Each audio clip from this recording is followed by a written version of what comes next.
శ్రీ మహాగణాధిపతయే నమః, శ్రీమాత్రే నమః. మాచిరాజ్ భక్తి ప్రేక్షకులందరికీ నమస్కారం.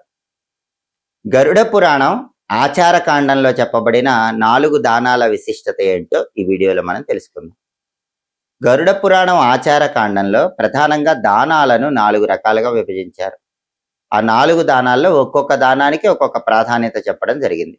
ఆ 4 దానాలు ఏంటంటే నిత్యదానం, నైమిత్తిక దానం, కామ్యదానం, విమల దానం అని దానాలు 4 రకాలుగా చెప్పారు. అయితే ఈ 4 దానాల్లో మొట్టమొదటి దానం నిత్యదానం. నిత్యదానం అంటే ఏంటంటే ప్రతిరోజు ఎంతో కొంత ఎవరో ఒకళ్ళకి దానం ఇవ్వాలి. రోజు దానం ఇవ్వటం కుదరదు కదండి అంటే మూగ జీవాలకు ఆహారం అందించండి. పక్షులకి, పావురాలకి గింజలు వేయటం, శునకాలకు ఆహారం వేయటం, కోతులకు ఆహారం వేయటం, ఆవులకి, ఎద్దులకు ఆహారం తినిపించడం, దాన్ని కూడా నిత్యదానం అనే అంటారు. మూగజీవాలకు ఆహారం అందిస్తే దాన్ని నిత్యదానం అంటారు. దానివల్ల ఇంద్రుడు సంతోషిస్తాడు, సత్సంతాన ప్రాప్తి కలుగుతుంది. మంచి పిల్లలు పుట్టాలంటే ఇలా నిత్యదానం అనే పేరుతో మూగజీవాలకు ఆహారం అందించాలని గరుడ పురాణంలో చెప్పారు. ఆ తర్వాత రెండో దానం నైమిత్తిక దానం. నైమిత్తిక దానం అంటే ఏంటంటే మనం ప్రత్యేకమైన నెలల్లో ప్రత్యేకమైన దానాలు ఇస్తాం, వాటిని నైమిత్తిక దానాలు అంటారు. వైశాఖ మాసంలో బంగారము, గొడుగు, పాదరక్షలు ఇలాంటివి దానం ఇస్తూ ఉంటారు. జ్యేష్ఠ మాసంలో గొడుగు, పాదరక్షలు దానం ఇస్తూ ఉంటారు. ఇలా ప్రత్యేకమైన మాసాల్లో ప్రత్యేకమైన దానాలు ఇస్తే ఏం జరుగుతుంది? శరీరం విడిచిపెట్టాక యమ మార్గంలో వెళ్ళాం, మంచి మార్గంలో ఉన్నత లోకాలకు వెళతాం. ఇలా ప్రత్యేకమైన మాసాల్లో ప్రత్యేకమైన దానాలు ఇస్తే దానివల్ల శరీరం విడిచిపెట్టాక సూక్ష్మ శరీరం చాలా సులభంగా ఉన్నత లోకాలకు వెళుతుంది. 1 గజం భూమైనా సరే దానం ఇస్తే యమలోకంలో శిక్షలు తొలగిపోయి ఉత్తమ లోకాలకు వెళతారని మనకు గరుడ పురాణంలో, అందులోనూ ప్రత్యేకంగా ఆచారకాండం అనే కాండంలో చెప్పారు. వీటిని నైమిత్తిక దానాలు అంటారు. ఆ తర్వాత మూడో దానం కామ్యదానం.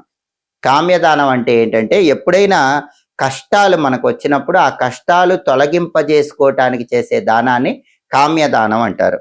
ఎవరికైనా అనారోగ్యం వచ్చిందనుకోండి, అనారోగ్యం పోగొట్టుకోవటానికి తోటకూర దానం ఇవ్వాలి, లేకపోతే ధనం ఎవరికైనా దానం ఇవ్వాలి. దానివల్ల అనారోగ్యం తొలగిపోతుంది. దీన్ని కామ్యదానం అంటారు. అలాగే శని దోషాలు ఉంటే నువ్వులు దానం ఇస్తారు. అలాగే ఇంట్లో శాంతి కలగాలంటే దేవాలయంలో ఏదైనా ప్రతిష్ఠ జరుగుతూ ఉంటే ఆ ప్రతిష్ఠ కోసం కొంత ధనం దానం ఇవ్వాలి, గృహశాంతి కలుగుతుంది. వీటిని కామ్యదానాలు అంటారు. ఇవి 3వ రకమైన దానాలు. ఆ తర్వాత 4వ దానం విమల దానం. విమల దానం అంటే ఏంటంటే ఎలాంటి కోరికలు లేకుండా దానం ఇస్తే దాన్ని విమల దానం అంటారు. ప్రతి ప్రాణిని కూడా పరమాత్మ భావంతో చూడాలి. సృష్టిలో ఉన్న ప్రతి ప్రాణిలో దేవుడే ఉన్నాడన్న భావంలో దానం ఇస్తే, ఆ ప్రాణులకు సహాయం చేస్తే దీన్ని విమల దానం అంటారు. దీనివల్ల సర్వ పాపాలు తొలగిపోతాయి. ఈ విమల దానాలు కూడా ఎప్పుడు చేస్తే మంచిది? సంక్రమణం జరిగిన రోజు చేస్తే చాలా మంచిదని గరుడ పురాణంలో చెప్పారు. ఆ సంక్రమణాల్లో కూడా కొన్ని సంక్రమణాలు ఉన్నాయి. మకర సంక్రమణము, కర్కాటక సంక్రమణము అంటే సూర్యుడు మకర రాశిలోకి వచ్చిన రోజు, సూర్యుడు కర్కాటక రాశిలోకి వచ్చిన రోజు, ఇలాంటప్పుడు దానాలు ఇస్తే చాలా మంచిది. అలాగే మనకి విషువత్ కాలము అని జ్యోతిష్యంలో ఉంటుంది. అంటే ఏ రోజైనా పగలు ఎక్కువ, రాత్రి తక్కువ ఉంటుంది. కొన్నిసార్లు పగలు తక్కువ, రాత్రి ఎక్కువ ఉంటుంది. కానీ కొన్ని ప్రత్యేకమైన నెలల్లో, ప్రత్యేకమైన రోజుల్లో పగలు రాత్రి సమానంగా ఉంటాయి. వాటిని విషువత్ కాలము అంటారు. ఈ విషువత్ కాలం అనేది సంవత్సరంలో 2 రోజులు వస్తుంది.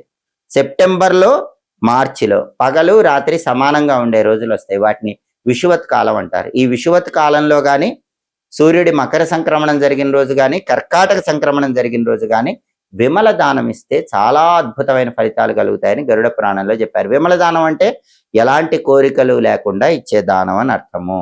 గ్రహణాల సమయంలో కూడా ఎలాంటి కోరికలు లేకుండా దానాలు ఇస్తే విమల దానం వల్ల అద్భుతమైన ఫలితాలు కలుగుతాయి. ఈ విమల దానం అనేది ఒకప్పుడు రంతిదేవుడు అనే గొప్ప చక్రవర్తి చేశాడు. మనకి గొప్ప గొప్ప దాతలలో శిబి చక్రవర్తి పేరు, రంతిదేవుడి పేరు చెప్తారు.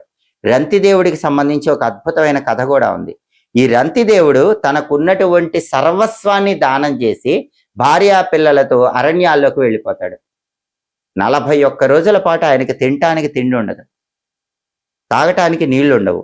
ఆ సమయంలో అనుకోకుండా ఆయనకు ఒక పెద్ద బంగారు గిన్నె, దాని నిండా పాయసము, పక్కనే ఒక నెయ్యి సీసా, దాని పక్కనే మంచినీళ్ల సీసా కనిపిస్తాయి.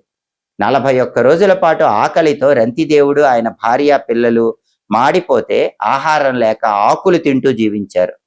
అటువంటప్పుడు యముడు, ఇంద్రుడు, బ్రహ్మ వీళ్ళందరూ కూడా ఆయనకి పరీక్ష పెట్టాలనుకుంటారు. సరిగ్గా వాటిని కనిపించేసరికి రంతిదేవుడు ఆయన భార్యా పిల్లలతో ఆ గిన్నెలో ఉన్నటువంటి పాయసం తినాలనుకుంటున్న తరుణంలో ఈ దేవతలందరూ మారువేషాల్లో వస్తారు. బాగా ఆకలిగా ఉందని అడుగుతారు. ఒక్కొక్కళ్ళ తర్వాత ఒక్కొక్కళ్ళు వస్తూ ఉంటారు. ముందు వచ్చిన వాళ్ళకి బంగారు గిన్నెలో పాయసం ఇచ్చేస్తాడు. ఆ తర్వాత వచ్చిన వాళ్ళకి ఆవు నెయ్యి ఇచ్చేస్తాడు. తర్వాత కనీసం మంచినీళ్ళలా తాగాలనుకుంటున్నప్పుడు ఇంకొక అవతార స్వరూపంలో దేవతలు మారువేషంలో వస్తారు. మంచినీళ్ళు కూడా రంతిదేవుడు ఇచ్చేస్తాడు. అంటే తను తినటానికి లేకపోయినా త్రాగటానికి లేకపోయినా రంతిదేవుడు 41 రోజుల పాటు ఎటువంటి ఆహారం స్వీకరించకుండా ఉన్నప్పటికీ కూడా వచ్చి అడిగితే దానం చేసేసాడు. అంత గొప్ప దాత రంతిదేవుడు. దాన్నే విమల దానం అంటారు. అప్పుడు దేవతలందరూ ప్రత్యక్షమయ్యి రంతిదేవుడికి స్వర్గలోక ప్రాప్తిని కలిగింపజేశారు. అన్నదానము జలదానము ఎవరికైనా ఇస్తే అమోఘమైనటువంటి శుభ ఫలితాలు కలుగుతాయి. సమస్త పాపాలు కూడా అన్నాన్ని ఆశ్రయించి ఉంటాయి. అందుకే యజమాన కృతం పాపం అన్నమాశ్రిత్య తిష్టతి అంటుంది శాస్త్రం. అంటే మనం తెలిసి కానీ తెలియక కానీ చేసిన పాపాలన్నీ అన్నాన్ని ఆశ్రయించి ఉంటాయి. అందుకే అన్నదానం చేస్తే జన్మ జన్మల్లో చేసిన పాపాల నుంచి సులభంగా బయటపడచ్చు. అలాగే ఎండలు బాగా ఎక్కువగా ఉన్నప్పుడు జలదానం చేస్తే కూడా సమస్త గ్రహదోషాలు తొలగింపజేసుకుని సమస్త శుభ ఫలితాలను సిద్ధింపజేసుకోవచ్చు. దానాలకు అందుకే అంతటి ప్రాధాన్యత చెప్పడం జరిగింది. జన్మ నక్షత్రం ఉన్నప్పుడు దానం ఇచ్చినా, నామ నక్షత్రం ఉన్నప్పుడు దానం ఇచ్చినా, మీ పుట్టిన తిథి ఉన్నప్పుడు దానం ఇచ్చినా కూడా సమస్త శుభ ఫలితాలు చేకూరతాయి. అటువంటి రోజుల్లో ఎక్కడైనా దేవాలయ ప్రాంగణం బయట వీలైనంత మందికి అన్నదానం చేయండి. అన్నదానం చేయటం ద్వారా సర్వజీవులలో ఉన్నటువంటి పరమాత్మ అనుగ్రహాన్ని కలిగింపజేస్తాడు. మీకున్న జాతక దోషాల తీవ్రతను తగ్గింపజేసుకోవటానికి అన్నదానం విశేషంగా సహకరిస్తుంది. అయితే దానం ఎప్పుడూ కూడా అపాత్ర దానం చెయ్యకూడదు. అంటే ఎవరికైతే అర్హత ఉందో వాళ్ళకి దానం ఇవ్వాలి. అర్హత లేని వాళ్ళకి దానం ఇవ్వటం వల్ల దాన్ని అపాత్ర దానం అనే పేరుతో పిలుస్తారు. దానివల్ల ఎటువంటి ప్రయోజనాలు కలగవు. కాబట్టి సాధ్యమైనంత వరకు అర్హత ఉన్న వాళ్ళకి దానం ఇచ్చినట్లయితే సమస్త శుభ ఫలితాలు చేకూరుతాయి. దానం ఇచ్చేటప్పుడు కూడా మనకి శాస్త్ర ప్రమాణంగా కొన్ని మంత్రాలు ఉంటాయి. ప్రతిగృహ్ణాతు, ప్రతిగృహ్ణామి, ప్రతిగృహ్ణాతు, ప్రతిగృహ్ణామి, ప్రతిగృహ్ణాతు, ప్రతిగృహ్ణామి అని ఇచ్చేవాళ్ళు తీసుకునే వాళ్ళకి సంబంధించిన మంత్రాలు ఉంటాయి. ఈ మంత్రయుక్తంగా దానం ఇస్తే ఇంకా అమోఘమైనటువంటి శుభ ఫలితాలు సిద్ధింపజేసుకోవచ్చు. కాబట్టి గరుడ పురాణం ఆచారకాండలో చెప్పబడిన విధంగా దానాల ప్రాధాన్యత తెలుసుకుంటూ దానాలు ఆచరించి సమస్త శుభ ఫలితాలను అందిపుచ్చుకోండి. పురాణాల పరంగా ఎటువంటి దానాలు నిర్వహిస్తే అద్భుత ఫలితాలు కలుగుతాయో, పురాణాలలో దాగి ఉన్న రహస్యాలేంటో తెలుసుకోవాలనుకుంటున్నారా? అయితే మాచిరాజ్ భక్తి ఛానల్ తప్పకుండా చూడండి. అలాగే జ్యోతిష శాస్త్ర ప్రామాణిక గ్రంథాల ప్రకారం అన్నప్రాసన, అక్షరాభ్యాసం, నామకరణం, సీమంతం వీటిని ఎటువంటి తిథుల్లో, వారాల్లో, నక్షత్రాల్లో నిర్వహిస్తే అద్భుత ఫలితాలు కలుగుతాయో తెలుసుకోవాలనుకుంటున్నారా?